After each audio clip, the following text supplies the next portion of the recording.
Elle est accusée de complicité d'enlèvement dans l'affaire Estelle Mouzin. Monique Olivier, épouse et complice du tueur en série pédocriminel Michel Fourniret, va être jugée dans 3 affaires, dont celle de la disparition de la jeune fille de 9 ans, intervenue le 9 janvier 2003.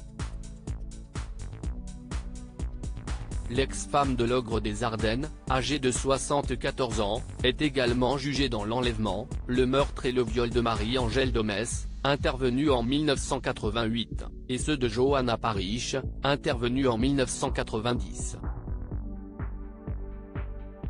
Selon les informations dévoilées par le parquet de Nanterre, relayées par Le Parisien, Monique Olivier sera jugée à partir du 27 novembre prochain par la cour d'assises des Hauts-de-Seine. Le procès devrait durer au moins 3 semaines. Elle est l'unique personne mise en cause dans ces 3 affaires, depuis le décès de Michel Fourniret le 10 mai 2021 à l'hôpital de la Pitié-Salpêtrière. Quelques semaines avant la mort de son ex-mari, Monique Olivier avait reconnu pour la toute première fois un rôle dans la séquestration d'Estelle Mouzin.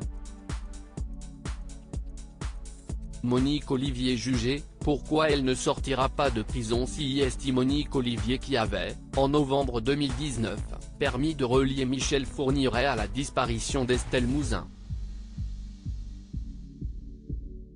Face à la police, elle avait contredit l'alibi du tueur en série pédocriminel pour le jour de la disparition de la jeune fille de 9 ans, qu'elle avait d'abord soutenue.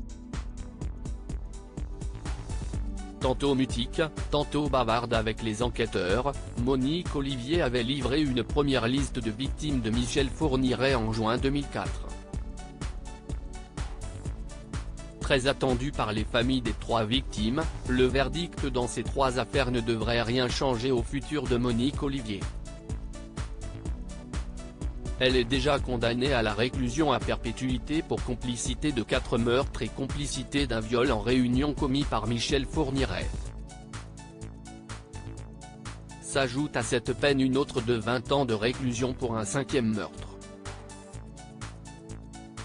De son côté, Michel Fourniret avait été condamné à la perpétuité incompressible pour les meurtres de cette jeune femme et adolescente qu'il avait commis entre 1987 et 2001. Il n'a pas pu être jugé avant sa mort pour tous les dossiers dans lesquels il avait été mis en examen.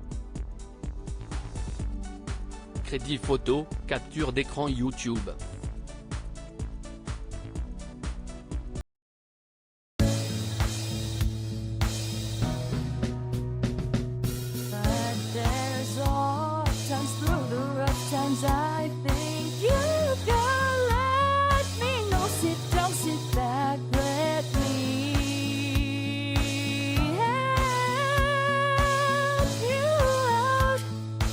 Step